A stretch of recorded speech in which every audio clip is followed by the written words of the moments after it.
Thank you so much for making your way over to the University of Minnesota to join us tonight on a beautiful spring day. We hope that it's going to stick. My name is Tom Evers. I'm the Executive Director with the Minneapolis Parks Foundation, and I'm thrilled that all of you chose to spend the night with us here, spend the evening learning about RiverFirst and the Minneapolis Parks Fellow. On behalf of the board and staff, I want to thank you for coming out. This is our third of the Next Generation of Park Lecture Series, so the 2017-2018 series. This is a special one. This is close to home with Bruce Chamberlain. Before I introduce Bruce, I want to take a few moments to share a little bit about the Minneapolis Parks Foundation, our mission and our work, and a little bit about the role the Minneapolis Parks Fellow. The Minneapolis Parks Foundation transforms lives through parks and public spaces by aligning philanthropic investment with community vision. It's a really critical role that we play in Minneapolis, the city of parks, and the city in a park. And we really do that through four ways that we bring our mission to life. The first is demonstrated tonight. We help imagine new ways in which parks can serve a city, and how parks can inspire and transform lives. And one of our key ways of doing that is this lecture series, the Next Generation of Park Lecture Series. A second way is with many of you who are in the room tonight. We collaborate. You can't get anything done without working with partners.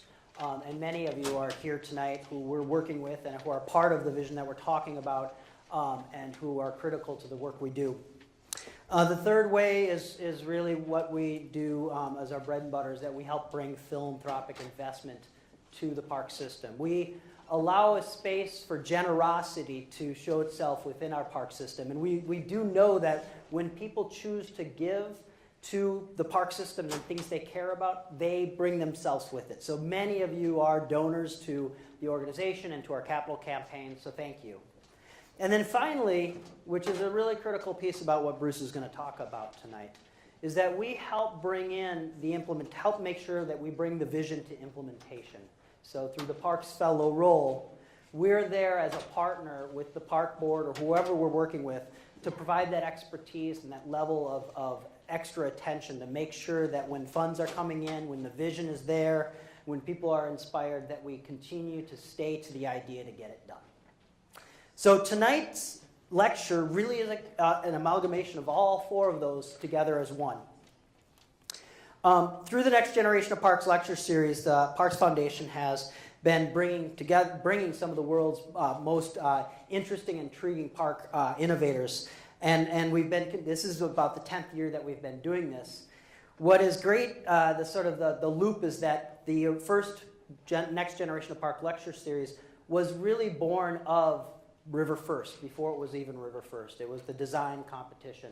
And so to be here tonight to kind of give a midpoint check-in as to where we are is pretty fitting.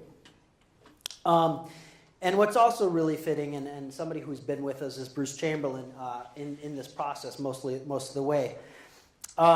Because great cities need not just big ideas, but they need to create the pathways. They need to figure out how we get from the vision to the reality. And that's really what the role of the Minneapolis Parks Fellow does. 3 years ago, Bruce joined the Minneapolis Parks Foundation as our inaugural Minneapolis Parks Fellow.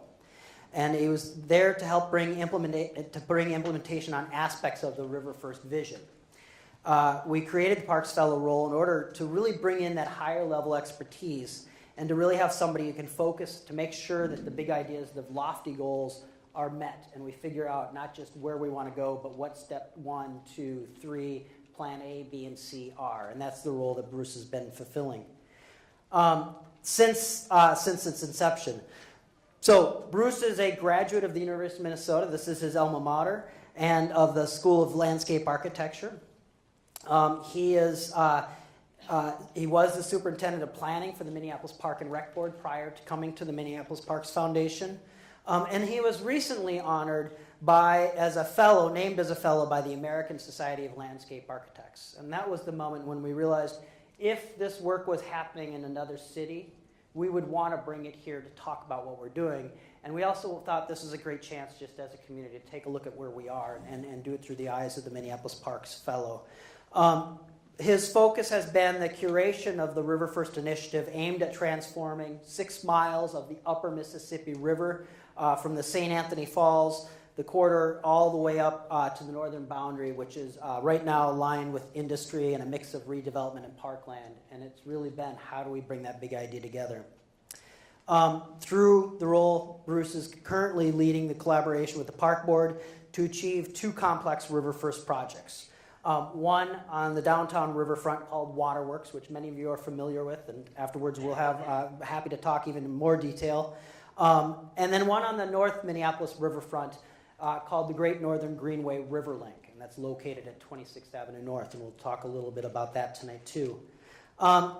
Bruce has also been advising through this role the recreation of a new island, of an old island, but bringing it back, Hall's Island at the Sheer Lumberyard, which is a key part of RiverFirst. And as well as supporting the City of Minneapolis and the Park Board in their partnership with the Upper Harbour Terminal, and just providing some points of advisement in that as well. So in general, this role through Bruce's work has helped us to implement, to bring the vision to life, and to really keep the story moving forward. And I think it's with all of us here, I would say that many of us in the room are partners in this. So without further ado, I'm going to introduce Bruce Chamberlain. He's going to share a little time to talk about RiverFirst and how the Parks Fellow program is driving innovation to achieve that transformation. Why, and a little bit about the pathways between public initiatives and implementation, and how come they can be so elusive, and what are some solutions we can be. And then we'll close it with a little bit about where is the Parks Fellow heading and moving forward to, and a little bit about the rest of that work. I'm going to finish just before I call Bruce up, just on a personal note. If anybody in this room has worked with Bruce, they know how he brings patience, an incredible creativity and talent to what he does. And it's that sort of personal touch that gets things done for the ongoing transformation. And so without further ado, I want to just bring up Bruce, have him share a little bit about it, and hopefully inspire the rest of you. Thank you. Yeah.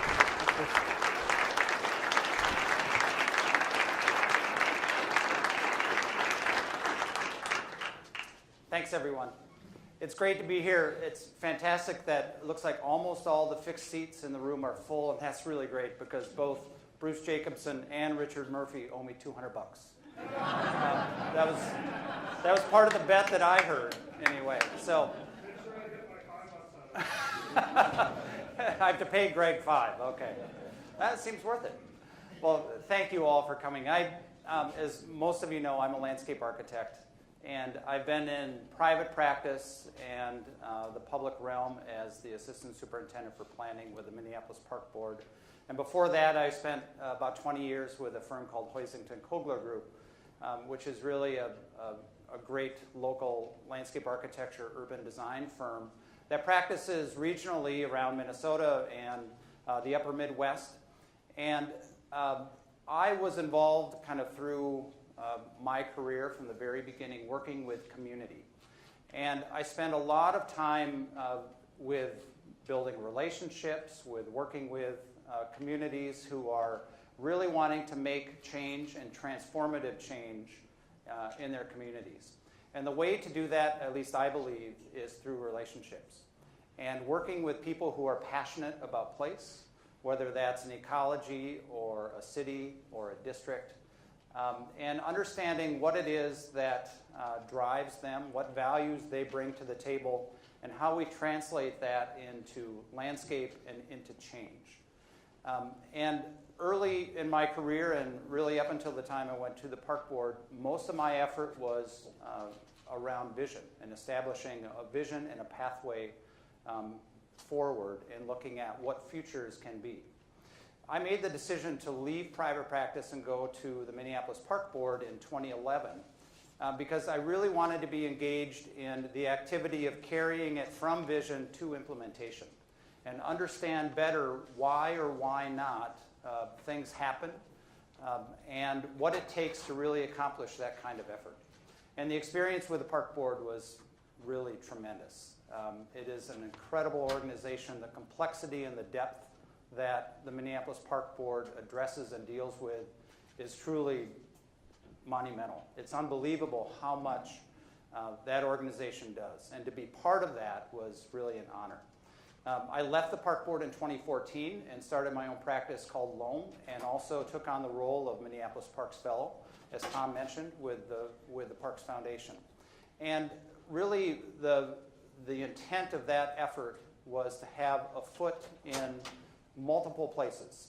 The park board, certainly the Minneapolis Parks Foundation, and to understand how we leverage private sector interests and nonprofit interests with public sector activities and initiatives. And that's really what I've been engaged with. And during that time and before that time, I've really come to be fascinated by and experienced with how you get these big, complicated initiatives carried from community vision to implementation. And that's what my efforts are focused on now. And I anticipate that my efforts are going to be focused on really through the rest of my career. So I'm going to dive into some of the information about RiverFirst and how that relates to the Parks Fellow role, and really how it relates to the trajectory of Minneapolis going forward. So as I mentioned, I've spent my career envisioning change and determining the pathways to achieving it. And really, that's especially around those changes that have to do with community and understanding how community expresses itself within the landscapes that are created, whether they're natural or ecological landscapes or urban ones. Successful cities possess powerful form-giving characteristics. We all know and can recognize a lot of the images that are popping up on the screen. And it's because those cities have understood how to create landscapes, public spaces, public lands that really form the identity, the experiences, and the fortunes of those communities and of those cities. And Minneapolis has really done something very similar with the Grand Round system. So the Grand Rounds, as I'm sure all of you know, is an interlinked park facility, interlinked park system that connects 50 miles of trails, Minnehaha Creek, the Mississippi River, the chain of lakes, a number of golf courses, a number of open spaces. And the magic of Minneapolis and the identity of Minneapolis really across the country is this incredible Grand Round system that interlinks the city and creates an identity, an experience, and really a lifestyle that's unique to Minneapolis. And by the way, those of you who know me know that I would always want to end on an image that is cross-country skiing. So this was apropos. For 3 years, as Tom mentioned, I've been engaged as the Minneapolis Parks Fellow. And in that time, I've been focusing on RiverFirst and projects within RiverFirst, namely Waterworks and 26th Avenue North, or the Great Northern Greenway Riverlink effort. Both of those projects fall under the moniker of RiverFirst.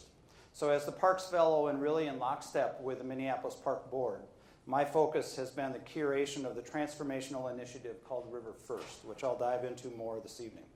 RiverFirst is about transforming an amenity of the city that has proven really very elusive to public access and ecological integrity for more than a century, the Mississippi River through North and Northeast Minneapolis. So we're in the midst of the fourth land use transition within this corridor. The first one happened when it went from native landscape, I'm going to go back to that slide, when it went from native landscape to a developed, settled landscape around 1855 or so. There was another transition, just like this slide is doing, that went to lumber milling around 1880. So 1855 to 1880 was milling, and then railroading and farming through the next period, about 1880 to 1950. And then heavy industry really took hold in 1950 or so, and all the way up till a decade ago or 15 years ago, when that land use began transitioning again. So I want to read you something that I found in the archives. I venture at this time to suggest that the board consider the question of acquiring, wherever possible, the banks on both sides of the Mississippi River along its entire course through the city. to control for all time to come nearly all the shores of the river along its course through the city, to prevent the disfigurement of them by unsightly structures and public dumps, and on the contrary, to beautify them with the pleasing colors of foliage of trees and shrubs, and possibly to provide for drives and walks, boating and bathing places as well, is worth all it may cost. And now, I believe, is the time to take the necessary steps to accomplish this. I believe also that now is the time. It's just that this was written by Theodore Wirth in 1918. So, as you can imagine by the language that he used. But I think what this points out, obviously, is that these things take time. But also, there needs to be an alignment of political will and opportunity. And those alignments don't always happen. And we are in the midst right now of certainly opportunity, because we're in the middle of a land use transition along this stretch of the river corridor. And I would argue, at least, that we are also in the midst of a very strong political will to make change in this part of the city for a whole host of reasons. Number one, it's the right thing to do. Number two, it's an area of the city that is experiencing development pressure, and we need to seize on that so that we can create the amenities along with the private investment that happen. So there are a whole host of reasons that we should be looking at the things we are. So to not let another land use transition pass by, the Park Board and the city in 2000 adopted the ambitious Above the Falls Master Plan, which was a combination of a land use plan and a park plan. This plan led to the creation of the Above the Falls Regional Park around 2000 and resulted in some land use transition, but not a lot.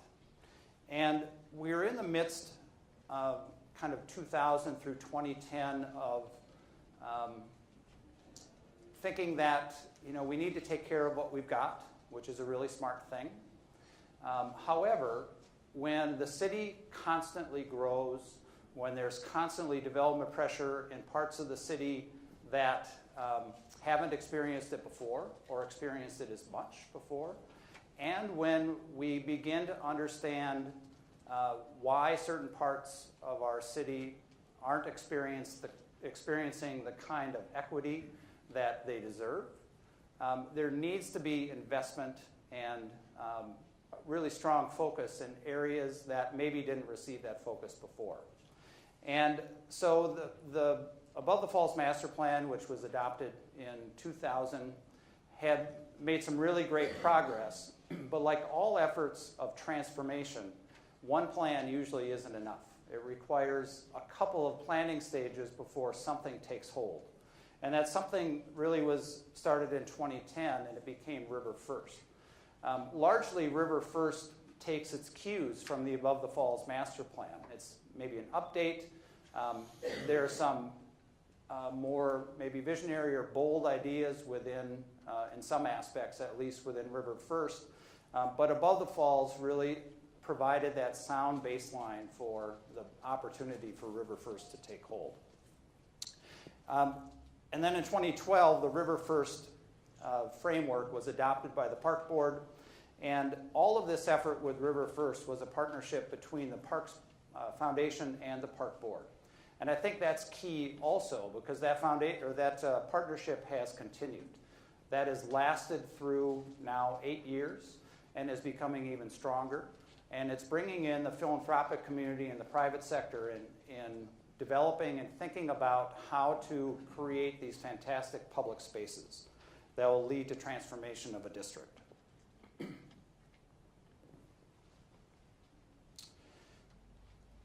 So the RiverFirst initiative began with a design competition in 2010, and that competition resulted in about 15 submittals.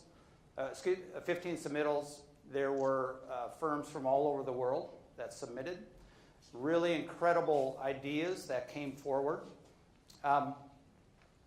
And led to, I think, a baseline for the Park Board and the Parks Foundation to think about how we look at this as a brand, using RiverFirst as a branded initiative, and how we carry that through time and across really potentially decades to accomplish.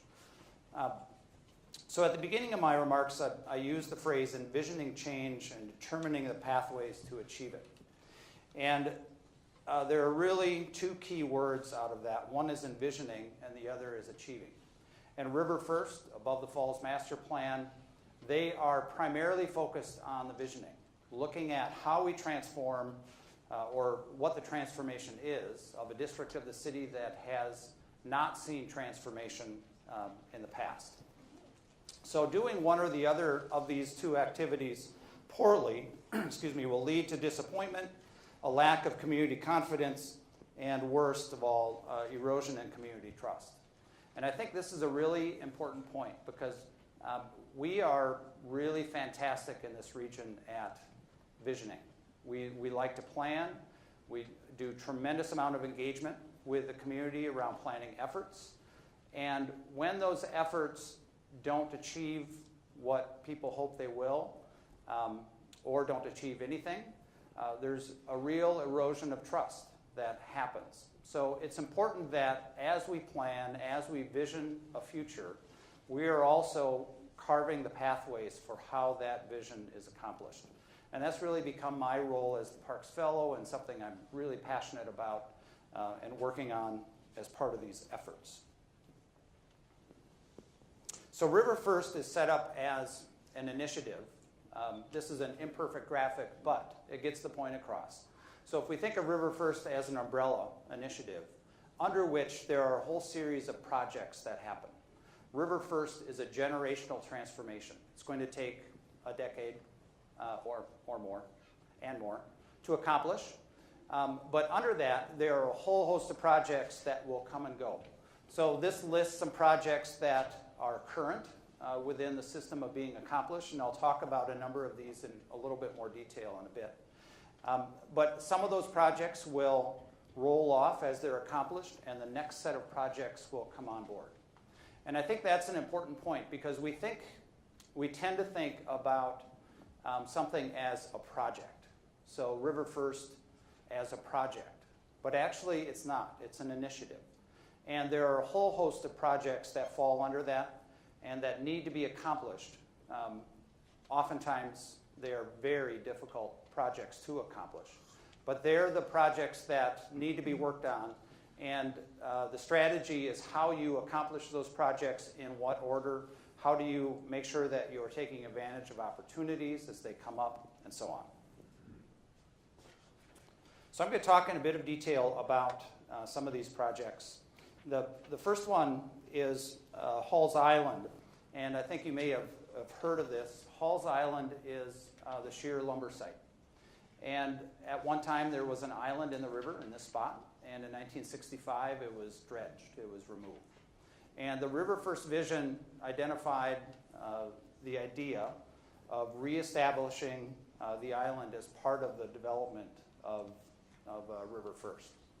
So that became really the primary initiative or primary project that we began focusing on as we move forward with RiverFirst. And I'm going to go back. So this is what it looked like just last summer. This is the former sheer lumber site, and that's what it looked like through the winter as the island was being dredged, and this is a more recent effort. So this is kind of a big deal, to remake an island in the Mississippi River. And there were a number of key aspects of this. The Park Board received special legislation from the state legislature in order to create it. That was a really big lift. It's an expensive endeavor to recreate an island. And the question that we always have to ask ourselves, and the question that came up as part of this effort over and over again, is why? Why are we recreating an island in the river? What is the purpose? What does it establish? Why are we wanting really to do this? And it has ecological benefit. This is the Mississippi Flyway. There are very few landing zones along this stretch of the river. It's been called an ecological desert through the Twin Cities. That might be a little strong, but there's not a lot of habitat, flyway habitat through this stretch of the river. So creating a series of islands, once again, where they used to exist, the whole river was pocked with islands, is a way to create landing zone. It's a way to create stopover habitat as part of the flyway. So there's an ecological layer as part of this. There's also a really light touch recreational component of the island. All there is an elevated boardwalk that will lead across a bridge on one end of the island, and then along the island and cross a bridge on the other end of it. And so it's a way for people to experience that habitat, experience that ecology of an island within the river corridor from a really different vantage point than is typical, and get out in that habitat and experience that. And that's most important because this is a part of the city where it's really hard, number one, to touch the river, and number two, to be within ecological habitat, especially on an island. So this is a way of introduction for a lot of folks, especially kids, who don't have introduction to ecologies and natural systems elsewhere. So there's a whole learning and educational component to it as well. And all those things together become really important from an island standpoint. On the other side of that narrow channel, the mainland, where there once was a 13-foot bank and riprap down to the river, now is essentially the first beach that has been created above the falls on the river. So you can see that area. I think you can see off to the left of the slide where the beach will be. And that'll be the opportunity for people to get in the water, touch the water. There'll be potential for kayaking, swimming, those kinds of things. And the river, yes, is clean enough to swim in this part, in this stretch. So the next project is Sheridan Memorial Park. And this is a project that continues to be developed. The first effort was creation of a memorial, a veterans memorial, and a peace memorial that you see here. And the next phase of the project that is, I think, going to be under construction later this year is a nature-based playground. So this is an effort that, again, multi-year, very complicated effort to get done. It was contaminated land. There were land transfers. It was very expensive.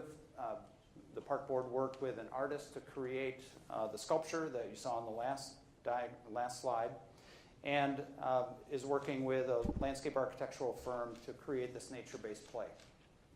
So this is another example of creating stopover space so people can actually experience the riverfront recreationally, but it also has ecological and habitat advantages as well.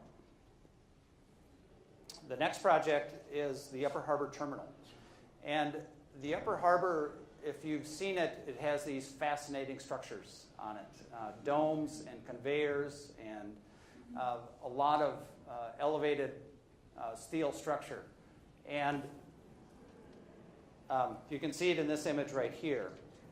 So these are the kids in the kayaks are juxtaposition arts kids and ambassadors, and they were on a kayak trip, but this site is the Upper Harbour Terminal. And many of you know that earlier, about 2 to 3 years ago, the lock closed, the Upper St. Anthony lock closed permanently to barge traffic or boat traffic. So barging activity to this spot no longer exists, which means that there are opportunities to re-envision the future of this landscape.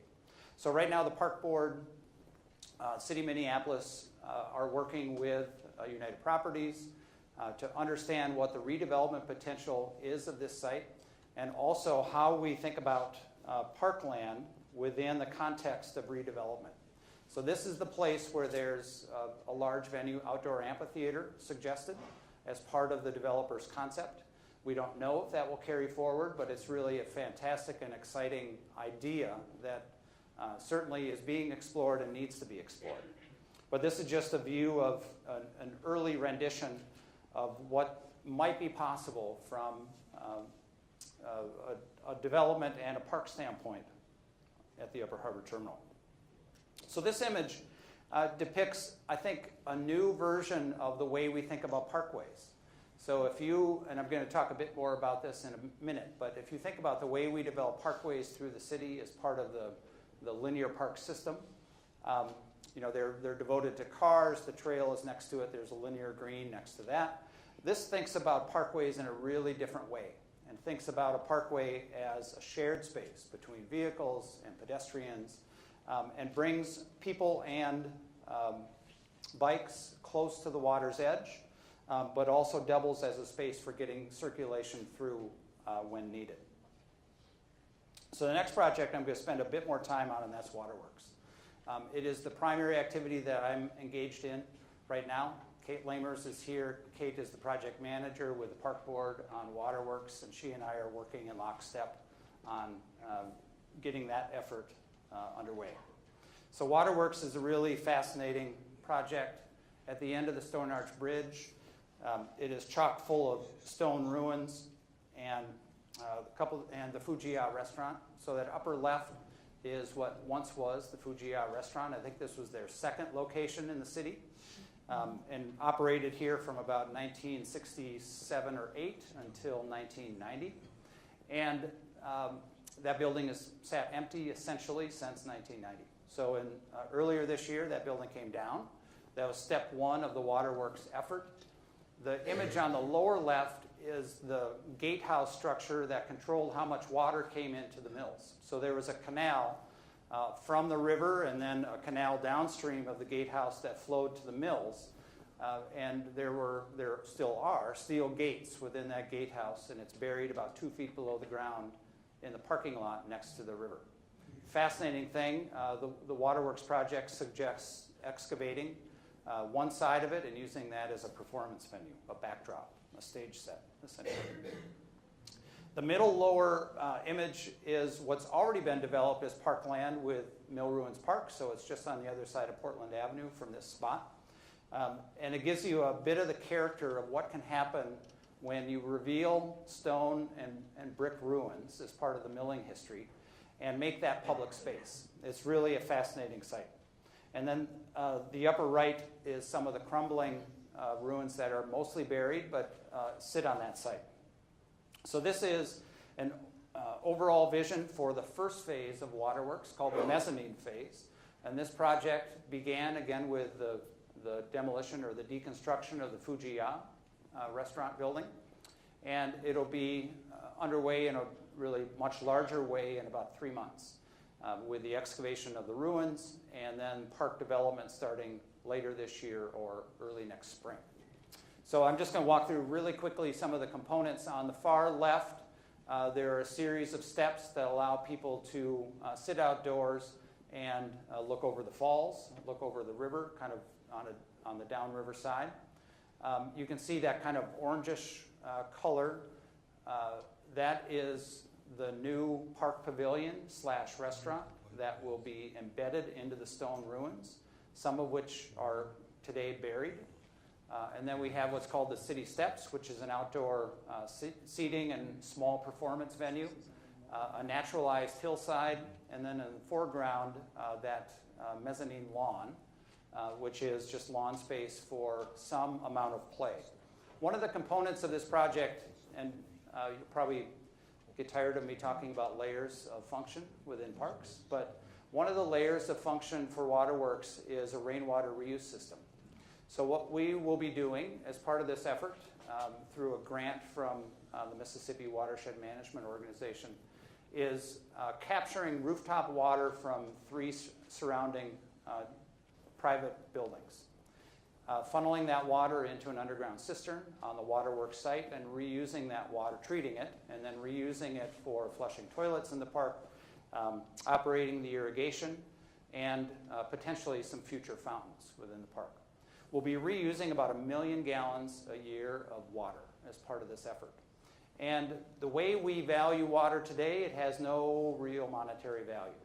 But if we were to think about water differently, which we should, that water has tremendous value. And if you think about the infrastructure that's required both to carry stormwater away, as well as deliver potable water that would be used to flush toilets and operate the irrigation system, we can have a substantial impact on infrastructure reconstruction. And this is a zone of the city that's experiencing more and more flooding as our storms get worse and worse. So we want to use this project as a model for how to think about rainwater reuse and how to think about remonetizing the value of water. So it's a really exciting aspect of what we're doing. I mentioned that the building is going to reuse existing mill ruins. If you look at the lower image here, this was an image created by HGA architects who are the architects on this project. Those are the ruins that exist, the Bassett Mill on the left and the Columbia Mill on the right. The Columbia Mill is completely filled today. It's a basement ruin, and there's a gravel parking lot that sits up top. The new Park Pavilion and the restaurant will be embedded into those ruins with an entry right out to the Parkway. So this is an image of the Park Pavilion and the restaurant as it's envisioned with the Waterworks project. So we're obviously reusing historic ruins. The complexity of doing that is really tremendous. And the costs of doing that are really tremendous, which is a great thing maybe about philanthropy coming to the project. But this is a fun one. If you want to learn more about any of these projects, you can go on to either the park boards or the foundations or specific project websites. How are we doing on time? Okay. The next project is the 26th Avenue North area, or the Great Northern Greenway River Link. And this project will be getting under detailed design in the next few months. And basically what it does is create a beachhead at the end of 26th Avenue North in North Minneapolis, where today there is no access from north of the park board headquarters all the way up to North Memorial Park, which is about 4 miles away. There is no public access to the river. And this will provide a really important beachhead and access to the river with a simple but important overlook on the river, a way to walk down those terraces or gabion walls down to the river's edge.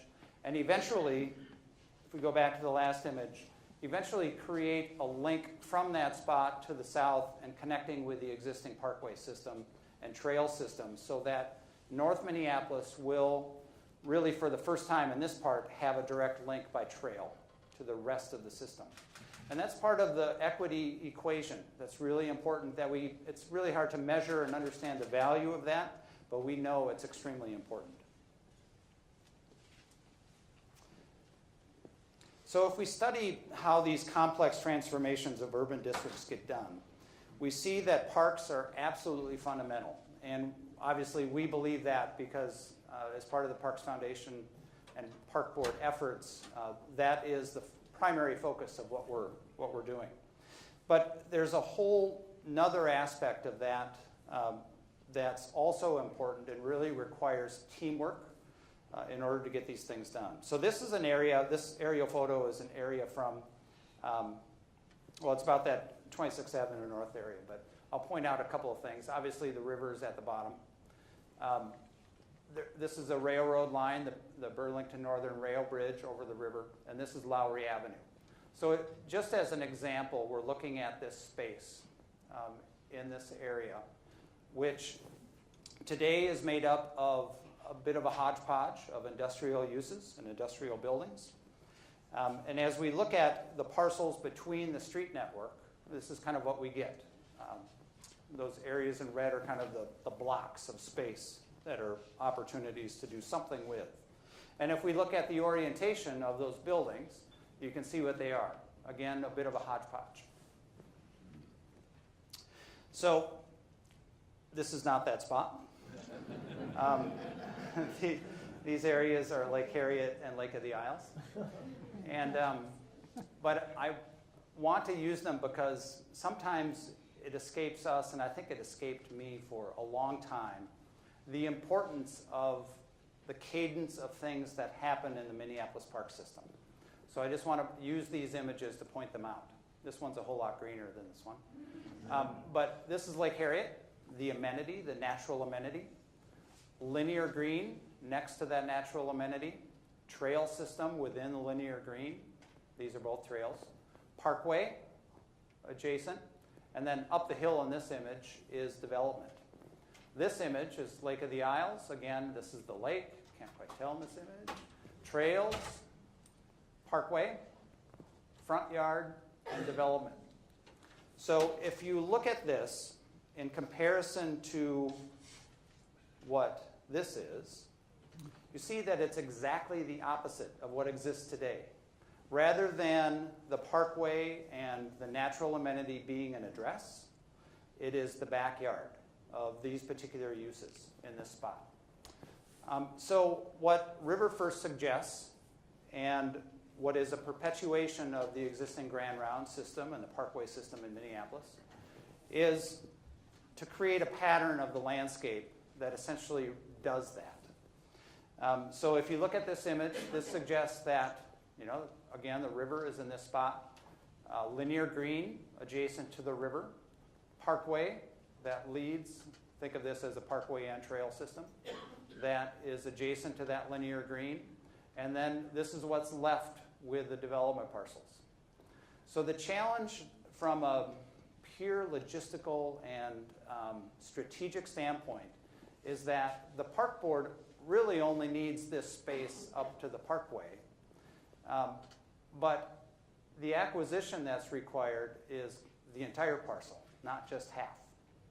So we're left with this dilemma because the park board's purview and the park board's resources, let's say they go to the parkway. Their resources don't always even go that far, but they go to the parkway. So someone else needs to be engaged in this effort to look at that area beyond the parkway, and that's redevelopment zone. So there's new infrastructure that would probably be needed in order to reestablish the street network. That means new underground infrastructure, new utilities, the streets themselves. There's the whole activity of acquiring these parcels and who is the acquirer and who has the authority and the resources to accomplish that. And then redevelopment that happens within these parcels needs to be completely reoriented from what it is today. There needs to be an address on the parkway or on the river. There needs to be an address that faces the opposite street from the parkway. And so it creates this whole pattern that is extremely difficult to transition to. But it's what's envisioned with RiverFirst, it's what's envisioned with the Above the Falls Master Plan, and it's the right thing to have happen. So a great model for this is what happened in the Central Riverfront. And Ann Calvert is here, who is, in my mind, a hero of Minneapolis for her efforts that have been involved on the Central Riverfront for years. But this is, before it became derelict, this was the operation that happened through the Central Riverfront in the Mill District, in the Milling District. And the kind of activity that was needed to get from that to what this incredible neighborhood is we have today was a really robust partnership where the parties probably didn't always get along. In fact, I'm pretty sure they didn't. But they worked together and they brought resources to the table. The park board had its lane. The city of Minneapolis had its lane. And really importantly, there was this redevelopment agency called the MCDA that had its lane.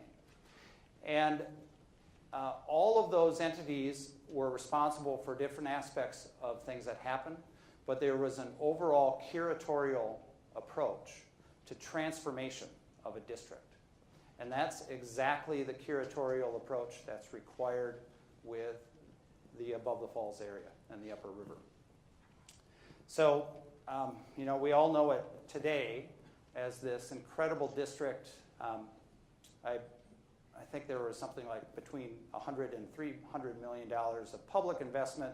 I don't know if I got that quite right, and about so far I think $2 billion or so, or maybe more, in private redevelopment activity. So those investment numbers are important, but what that all means to the lives of the people who experience it, who are now living there, and the lives of people who are in the neighborhoods of North and Northeast Minneapolis becomes, that's the reason. That's why we are doing what we're doing. So in order to get from this to this requires a whole set of engines operating at the same power and in alignment. And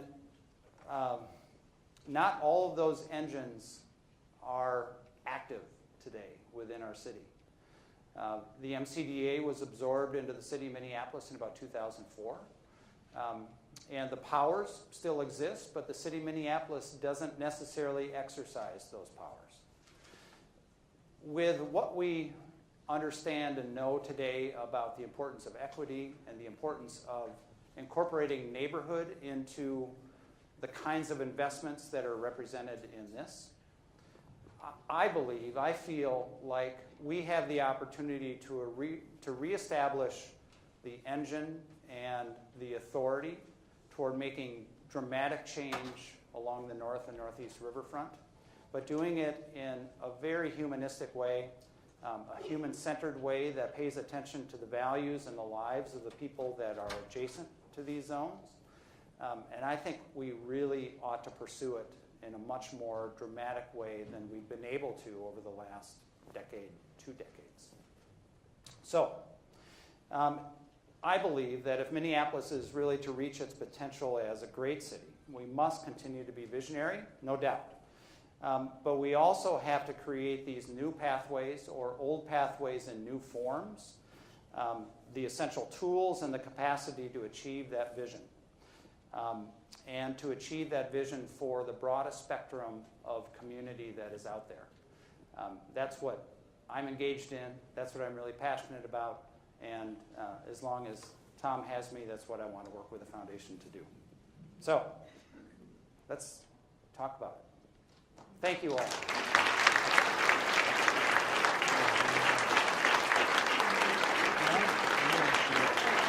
So we've got a little bit of time. I'm going to turn on the lights for a few questions for Bruce, and then there's beverages and some hors d'oeuvres outside that we can even talk more. But I'm just Bruce, go ahead and take a couple questions. Sounds good. I'm going to do.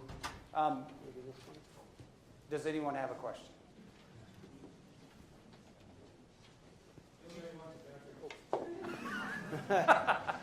We got. Do these plans include the post office?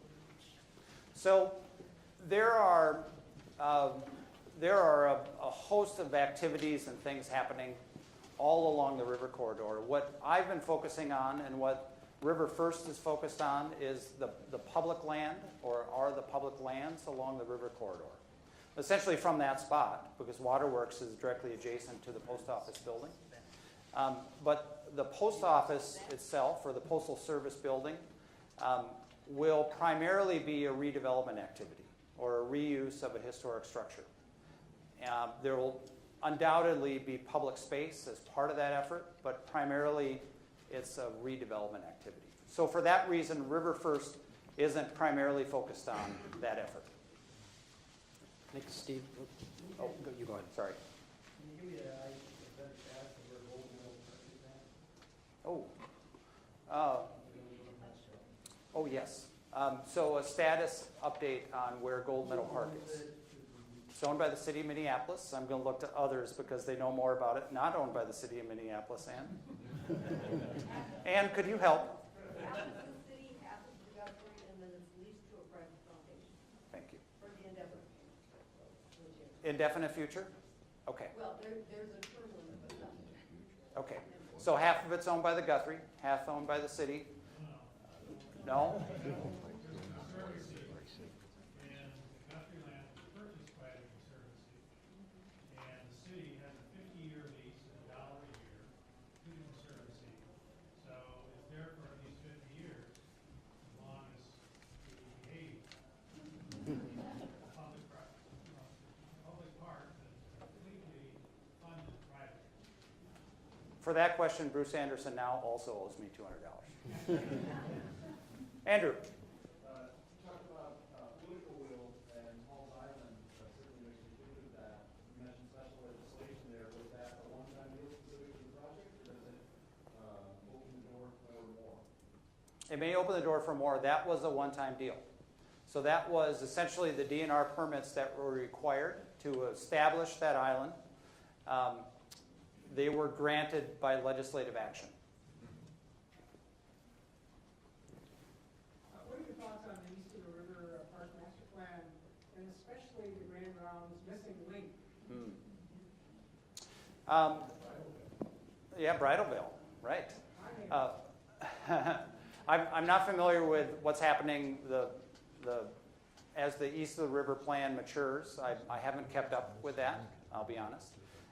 But the missing link is still a priority of the park board to accomplish over time. There are activities, this is an example of how a district transformation can help accomplish some of these vision or goals for parkland.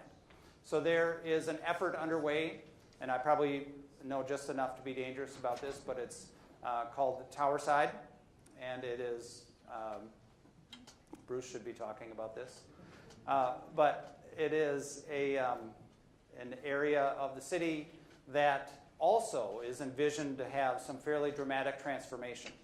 And part of that transformation is incorporation or the creation of new parkland. And that is part of the missing link master plan, the missing link missing link plan for that part of the city. I didn't do a very good job of describing that, but that is probably off the map. Yep, it's over there. It's a little bit off the map. One of the outputs of the Above the Falls plan was the recommendation for some sort of entity to ride herd on the implementation, if not doing the implementation, at least being that entity to pay attention to it. After a lot of debate, the decision was made not to have a relatively powerful entity undertake that work, something akin to the RiverFirst Development Corporation in St. Paul, which doesn't have an independent park board, and to have the kind of entity that's more of a cheerleader, doesn't have much actual power, and that seems to be coming to the end of its course. And I'm wondering, in retrospect, if you're talking about looking for new pathways, do you believe that was a mistake? Well, I believe that there needs to be an organization, whether it's public or nonprofit or some combination of the two. There needs to be an organization with agency who has the agency to curate the overall redevelopment effort in a similar way to what happened with the Central Riverfront. There are a whole host of challenges with that. Powers have changed for public entities. Resources from federal government primarily are reduced. Resources through tax increment finance and other tools that once were in place are reduced or non-existent. So it's a whole lot more complex than it used to be. However, if we as a community, and I use that in the broadest sense, if we as a community really want transformation of this part of the city, there needs to be an entity with agency for something beyond creation of parkland. And how that works, I don't have the answers to. But if we really want transformation, we need another entity at the table with agency, with resources, and the interest in using those things. Bruce, as a follow-up, do you have specific examples of other cities that are demonstrating that model successfully?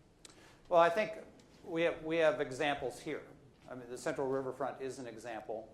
I don't have anything in my slide deck of other cities that are doing this, but they're all over the country. The thing that we always have to understand is that different states have different authorities or different powers, and they imbue their cities with different powers. So we always have to be aware of the differences between legislation in one state versus another. But they're all around the country. And one major trend, maybe I'll say this, Jay, in relation to your question, is that more and more communities are using nonprofit entities in a very similar way to the way the Parks Foundation is working with the Park Board. They're using nonprofits in what's called program-related investment strategies, PRIs, where the philanthropic community comes to the table in a very substantial investment way to line up with government to become the curatorial engine for transformation. And if there's a reason the entity, as Steve was talking about, the organization that was determined to kind of be an advocate of change for this area but wasn't necessarily given the powers,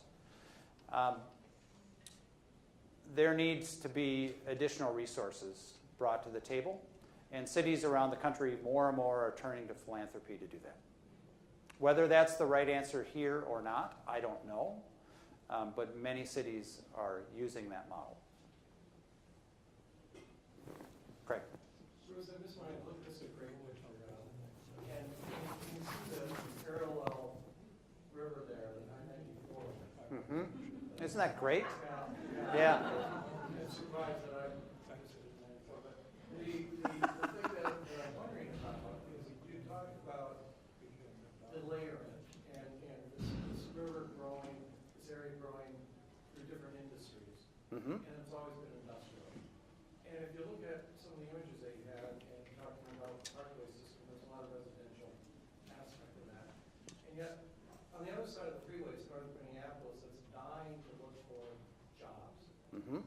And I think about what you did what's happened downtown, and you have the Guthrie, you have other things besides residents happening. I think about the Minnesota River Valley and how on the Bloomington side, you have health partners and who's going to control that. And everybody overlooking that entity. But those are jobs. Mm-hmm. And I'm wondering, on your master plan there, can you use Interstate 94, where you're asking about what are your levers? Are you looking at the transportation system as a lever to help fill in that gap between 94, create a bridge over to North Minneapolis, and make this area for recreational purposes viable?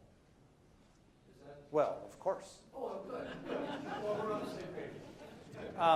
So the RiverFirst Vision suggests capping, putting a lid over I-94 to some extent.